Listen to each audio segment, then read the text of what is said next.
அது முயலையும் முந்தி ஓடியது. அது யானையையும் கடந்து ஓடியது.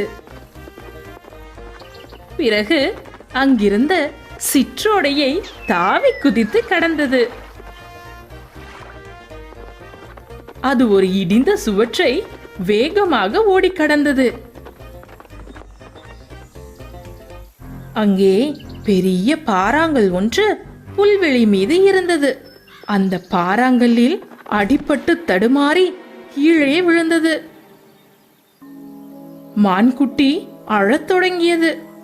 மான்குட்டியின் காலை அங்கு வந்த குரங்கு மெதுவாக அமுக்கிவிட்டது. இருந்தாலும் அந்த மான்குட்டியின் கண்களிலிருந்து கண்ணீர் தொடர்ந்து வழிந்தது. கரடி அண்ணன் வந்து மான்குட்டியை தூக்கிவிட்டது. ஆனாலும் அந்த மான்குட்டி அழுகையை